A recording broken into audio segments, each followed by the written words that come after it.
आपकी ये मंदिर वाली जो जगह है वो कितने एकड़ में फैली हुई है? 22 एकड़ में, 22।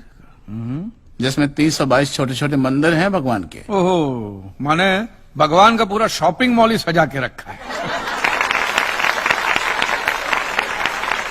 साइलेंस। और इन सारे मंदिरों में भगवान की सेवा के लिए 142 पुजारी हैं, समझा? आपके मंदिर के बाहर भिखारी कितने बैठते हो पता है आपको? क्या? भिखारी भिखारी अंदर की 320 मूर्तियां, 142 पुजारी याद है आपको, लेकिन आप ही के मंदिर के बाहर बरसों से कितने भिखारी बैठते हो याद है आपको? मिलॉर्ड, इनके मंदिर के बाहर जो भिखारी बैठते हो उसमें से किसी को भी मंदिर के अंदर एंट्री नहीं। अब धूप हो बारिश हो बाहर सड़ते रहने का, अंदर पैर नहीं रखने का। ना मत कहना, ना मत कहना। ये आप ही के मंदिर के पुजारी ने मुझे बताया था। उसने तो मुझे ये भी बताया था महाराज कि कांजी भाई, ये केस अगर आपको जीतना है ना भैया तो हर सोमवार को आइए। तो मैंने पूछा मिलॉर्ड कि मैं कहाँ हूं? तो कहते हैं शिव जी के मंदिर में आइए और 1 लोटा दूध चढ़ाइए, फिर देखिए। मैंने बोला ठीक है, ये भी करके देख लेते। तो मिलॉर्ड में पहुंच गया मंडे को दूध का लोटा लेकर। ये लंबी लाइन लगी हुई, सबके सब हाथ में लोटा पकड़ के खड़े हुए थे ऐसे। मैंने सोचा अंदर जरूर कोई दूध पीने वाला होगा, वरना ये सबके सब गधे थोड़ी है जो ऐसे लोटा पकड़ के लाइन में खड़े। मेरा नंबर है, मैं अंदर गया, अंदर कोई नहीं था दूध पीने वाला, कोई नहीं। बीच में वो काला पत्थर पड़ा हुआ था, उसे शिवलिंग कहते हैं, मूर्ख। हाँ शिवलिंग पड़ा हुआ था। और वो पत्थर मिलो, वो पत्थर दूध था। और वो पत्थर के बिल्कुल बगल में से छोटी सी पतली सी नाली में से वो सारा दूध बाहर की ओर जा रहा। मैंने बोला कि यस, बाहर तो कोई खड़ा ही खड़ा होगा दूध पीने वाला। देखा बाहर भी कोई नहीं था। वो सारा दूध मिलो उस नाली से निकलकर बाहर गटर में जा रहा, टोटल वेस्ट। और वो गटर को लग के एक भिखारी खड़ा हुआ था, बेचारा 4-5 दिन का भूखा होगा महाराज, भूख के मारे वो कांप रहा था। उसको शायद ये दूध ही पीना था, लेकिन गटर में से कैसे? तो उस भिखारी को मैंने मेरा दूध का लोटा दे दिया और दूध पीकर उसने मुझसे क्या कहा पता है? भगवान तेरा भला करे।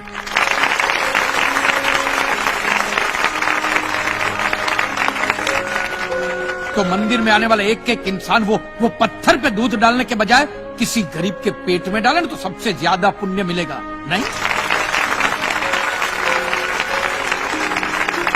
और हाँ मौलवी साहब, किसी दरगाह पे फूलों की चादर उड़ाने के बजाय किसी नंगे फकीर के बदन पे कपड़ों की चादर उड़ाई जाए ना तो अल्लाह को बहुत खुशी मिलेगी। और जीसस के सामने मोमबत्तियां जलाने से अच्छा है किसी गरीब की झोंपड़ी में जलाइए, तो उसके घर में कभी अंधेरा नहीं होगा। क्यों, तुम भी भगवान को नहीं मानते क्या? अरे मैं खुद भगवान हूँ। अच्छा, तो मैं अमिताभ बच्चन हूँ।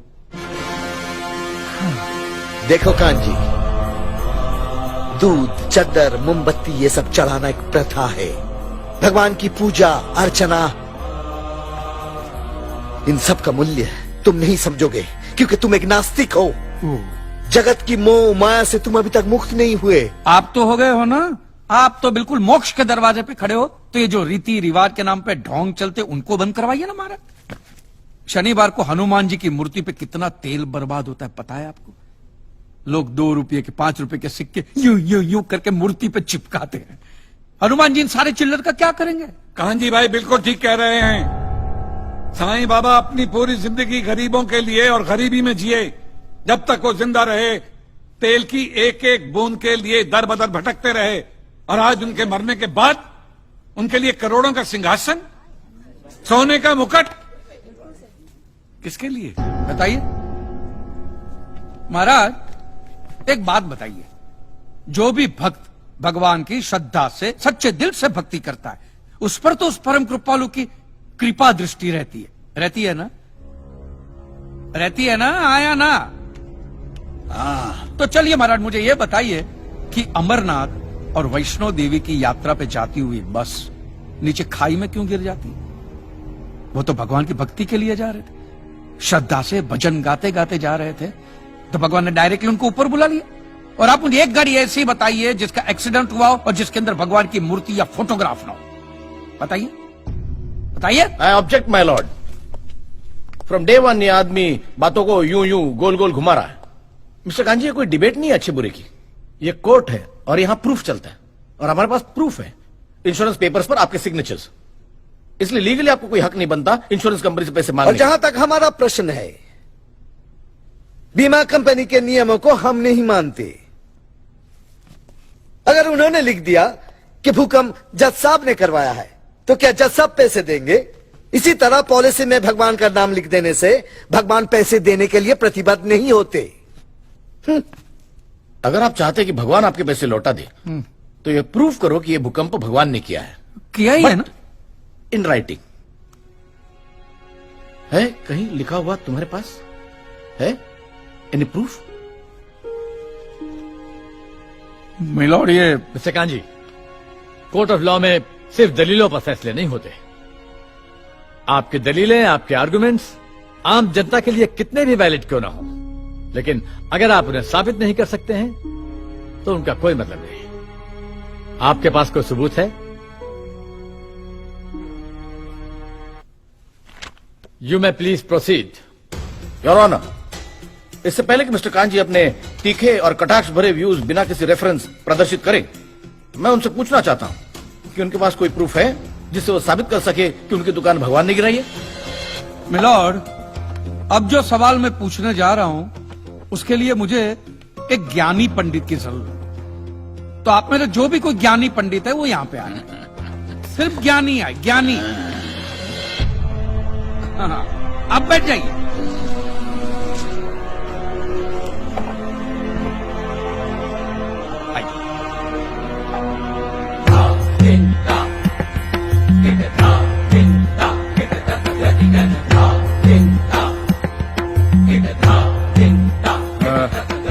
महाराज, आप जो पंडित लोग आपके प्रवचन में जो शास्त्रों की बातें करते हैं, तो शास्त्रों में जो भी लिखा होता है वो सब सही होता है? 100%। ऐसा कहां लिखा है? ये तो आप कह रहे हैं। गीता में लिखा है। अच्छा, क्या लिखा है गीता में? गीता के 4थे अध्याय का 40वां श्लोक, अज्ञस्य अश्रद्धानस्य संशयात्मा विनश्यति, नायम लोकस्ति ना परा ना सुखम संशयात्मना। मतलब क्या? इसका अर्थ है, जो अज्ञानी श्रद्धा विहीन मनुष्य शास्त्र पर संदेह या शक करता है, उसका विनाश निश्चित है। उसे भूलोक या परलोक कहीं भी शांति नहीं मिलती। समझा? ये बहुत इंटरेस्टिंग आइटम है।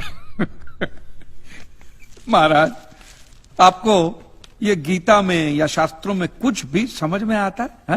कि जो भी लीलाधर महाराज बोल रहे उसमें बस ऐसे समझा समझा करके हाथ हिला रहे हैं। मिलॉर्ड, वो स्कूल में छोटे छोटे बच्चे होते, उनको प्रेयर कभी पूरी याद नहीं रहती, तो बेचारे आंख बंद करके ऐसे करके होंठ हिलाते, वो होंठ हिलाते, ये हाथ हिलाते। एक कांजी, तूने एक सिद्ध साधु का अपमान किया है, तो तुझे नरक में भी जगह नहीं मिलेगी। कहां से मिलेगी महाराज? आप लोगों ने पहले से ही वहां कुल्ले टिका के रखे हैं।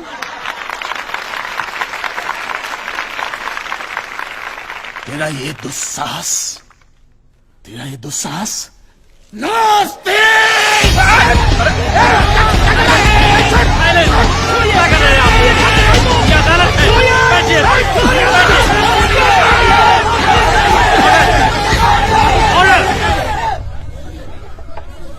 बैठ जाइए।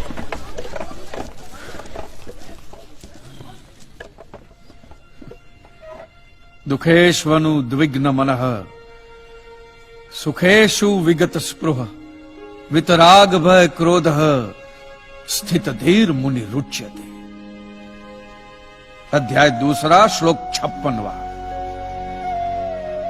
अर्थात जिस मनुष्य के लिए सुख और दुख समान अवस्था है, जो भय और क्रोध से मुक्त है, जो स्थिर बुद्धि वाला है ना, वही सिद्ध पुरुष कहलाता है।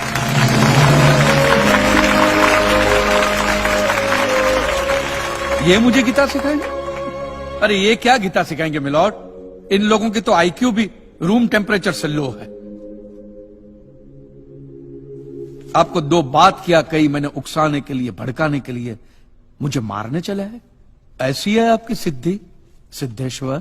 मिस्टर कांजी, उनकी सिद्धि क्या है, यह कोर्ट का मुद्दा नहीं है। कोर्ट का मुद्दा यह है कि आपकी दुकान किसने गिराई। भगवान ने गिराई है। ये आप फैसला सुना रहे। फैसला सुनाना जज साहब का काम है, आपका नहीं। आपको तो सिर्फ प्रूफ करना है कि उस दिन जो भूकंप आया वो भगवान की वजह से आया था, जो प्रूफ करना इम्पॉसिबल है। Relax relax relax, nothing is impossible. Swami ji एक बात बताइए, भगवान ने ही ये भगवत गीता कही है, कही है, और भगवत गीता में जो भी कहा गया है वो सब सच है? 100%। Point to be noted milord. तो मुझे एक बात बताइए कि भगवान ने भगवत गीता के 9वें अध्याय के 8वें श्लोक में क्यों ऐसा कहा है कि पूरी सृष्टि का सर्जन मेरी इच्छा से हुआ, इसका विनाश भी मेरी इच्छा से होगा, ये पूरी सृष्टि मेरी इच्छा के अधीन है, इसके सर्जन और विनाश के लिए सिर्फ मैं और मैं ही जिम्मेदार हूं। और ये देखिए मिलॉर्ड, ये बाइबल में भी कहा गया है, Aiza chapter 54 verse 16 See, it is I who have created the smith who blows the fire of coals and produces a weapon fit for his purpose. I have also created the ravager to destroy. अब ये देखिए, ये कुरान शरीफ में भी है। सूरह जलजला 99 आयत 1 से 8 में भी लिखा है कि जब जमीन अपनी पूरी शिद्दत के साथ हिला डाली जाएगी और जमीन अपने अंदर के सारे बोझ को निकालकर बाहर डाल देगी और इंसान कहेगा कि ये उसको क्या हो रहा है, उस दिन वो अपने ऊपर बीते हालात बयां करेगी, क्योंकि तेरे रब ने उसे ऐसा करने का आदेश दिया होगा। रब ने।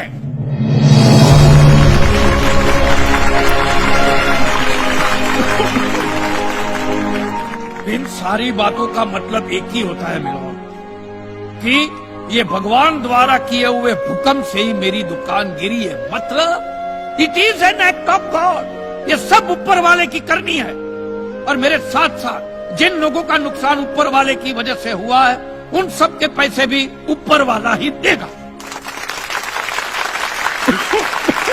नहीं तो उनके collection agent. Your honour, mister Kanchi Leeladhar Swami को बातों में फंसा रहे हैं। सरदेसाई जी, क्या कर रहे हैं आप? अरे बोलने दो, बोलने दो। अगर ये प्रूव हो जाता है कि भगवान है तो हम लोग पैसा देने से बच जाएंगे। अच्छा, पूरा दोष अब आप हम पर थोपना चाहते हैं। अपनी स्कीम से बचने के लिए आप भगवान का नाम नहीं ले सकते, क्योंकि भगवान पर सिर्फ हमारा कॉपीराइट है। कॉपीराइट? अरे 2 मंदिर क्या बनवा दिए? भगवान आपके बाप का मालूम है? खबरदार, हमारा संप्रदाय तुमको छोड़ेगा नहीं। क्या कर रहे हो? साइलेंस। रिलैक्स। आज तक तो मिलॉर्ड सिर्फ इतना ही सुनने में आया था कि भगवान की आरती होती है, आराधना होती है, यज्ञ वगैरह होता है। आज तो ये भी सुनने को मिल रहा है कि भगवान के कॉपीराइट भी होते हैं। भगवान के कॉपीराइट ऊपर वाले की ब्रांड बना दी है इन्होंने। आज मुझे विश्वास हो गया है कि भगवान नहीं है, बिल्कुल नहीं है, हो ही नहीं सकता, क्योंकि अगर वो होते तो उसने आप जैसे पाखंडियों को तो कब का उठा लिया होता। मुझे जो करना था वो मैंने साबित कर दिया है मिलोन। अब इसका पूरा फैसला